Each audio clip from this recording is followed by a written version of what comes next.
The Portuguese gentleman, somehow the subject arose, and he was telling me that the greatest man that ever lived was Dr. Salazar. Have you heard of him? Dr. Salazar. Bulk of the people, they never heard the name, Dr. Salazar.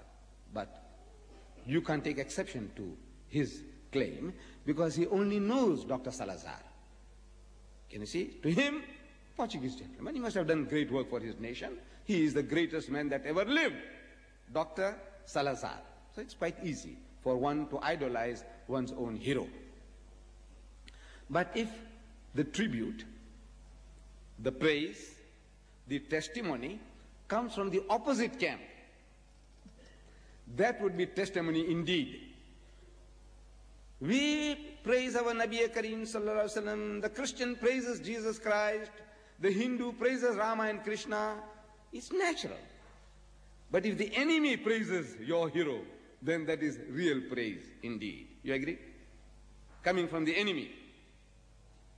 And in that regard, a book has just been published in America. The title of that book is The 100. See this book? Quite an expensive book. The 100. Alternatively described as the top 100 or the greatest 100 in history. The author is a certain Michael H. Hart, described as an astronomer and a mathematician. This American, he goes out of his way to search in history for the 100 most influential men from Adam alayhi salam, from Adam up to current times. And he gives us a list of those 100 most influential men according to his reasoning. He gives reasons behind every person that he chooses. Why he chose this number 1 and why he chose that number 30 and why he chose that number 100. He gives you reasons. And the amazing thing about his list is this, that number 1 on his list, you can guess, is Muhammad sallallahu alaihi wasallam. Number 1, Muhammad. An American in America, writing a book which retails in America for $12.50, 572 pages. Who will buy his book? The 200 million nominal Christians of America or the 6 million Jews, not Pakistanis, Bangladeshis or Arabs. Oh, they'll buy one here, one there, but the bulk of his customers will be the Americans. The market is the American market, Christians and Jews. And he's telling them that Muhammad, the member of their opposition, is the first man, the greatest man, most influential man in history. And the shocking thing about his list is this, that his own Lord and Savior Jesus Christ is number 3. His own Lord and Savior Jesus Christ is number 3, not even number 2. And he gives his reasons for that also. He said, you see, the honor for Christianity, or whatever it is to be divided between Paul and Christ. And he said that the real founder of Christianity is not Jesus Christ, is Saint Paul. He wrote more books. The New Testament consists of 27 books. 27 different books, out of which more than half, 14 are written by this one man, Paul, Saint Paul, the self-appointed apostle of Jesus. Self-appointed. He didn't go and choose him.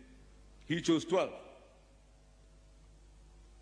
But the self-appointed apostle, as he claims, Paul, he wrote 14 out of 27 books, more than half.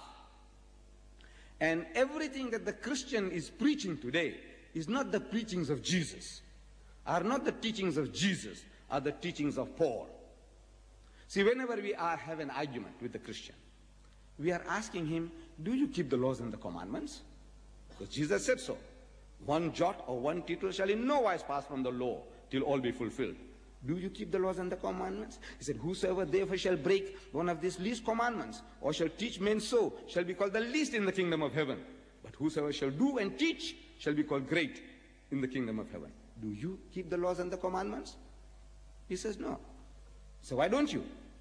So he says, no, the law is nailed to the cross. He said, we are now living under grace. I said, where did you get that? So he says, Corinthians, Philippians, Galatians. So what's all that? Who's that? He says, this is Paul. Paul. So what did your master say? No, they don't talk about the master, Jesus. They don't talk about him. Paul. If they contradict you in anything, it's Paul. The real founder of Christianity is Saint Paul. So, this man, Michael H. Hart, he gives the, had it not been, he would have come number 2, Jesus Christ. But since the honor is divided, he goes to number 3. So I'm asking, please account for it. Why should an American in America publish a book? He wants to do business. And he's provoking his customers. You see, in business, we say that the customer is always right. You must appease your customers. If you want to do business, you must please your customers. You don't argue and debate with your customers. Otherwise, they won't come back. But this man is telling his customers that they are all wrong. And he's right. Muhammad number 1, Jesus Christ number 3.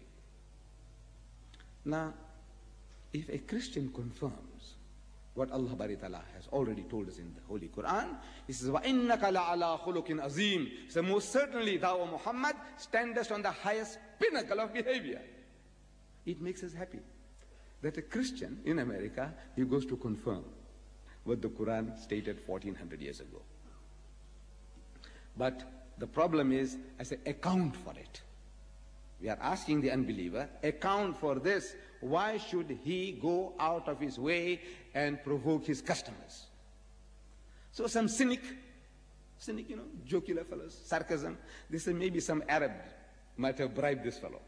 You know, the Arabs are very rich. They have just run into money, petrodollars, petrodollars. It's quite easy for an Arab. One of our brethren, he's married to a woman from Johannesburg, a white woman from Johannesburg. And she boasts about her illegitimate daughter, that woman, the wife of Adnan Khoshabji. So our brother Adnan, he was spending $30,000 an hour for his wife to see color TV on her yacht in the Mediterranean. She could have seen black and white, but it wasn't good enough for her. She must see color TV. But with who? With her boyfriend, Rudolph Churchill. And our brother is paying for that. Our brother is paying $30,000 an hour to beam by satellite, especially for his wife to enjoy with her boyfriend in the yacht.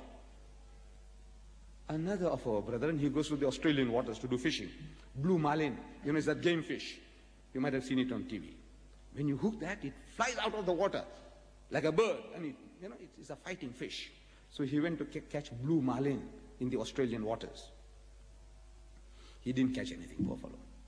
But the people who helped him to bait the hook, he gave them $2,000 each. Tip, $2,000 each. Look, if our brothers can do that, why can't they give $10,000 to Michael H. Hart? He said, look man, you're writing a book. What about putting in a few good words for my Muhammad? I say it's possible, but it's not probable. It wouldn't enter the minds of our brethren to do such things. Then in the Times magazine, July 15, 1974, there were a series of essays under the heading, Who were history's great leaders? Who were history's great leaders? The first one was about the most influential men in history. Now the question is the great leaders in history. So different people were questioned, religious men, mathematicians, psychologists, military men.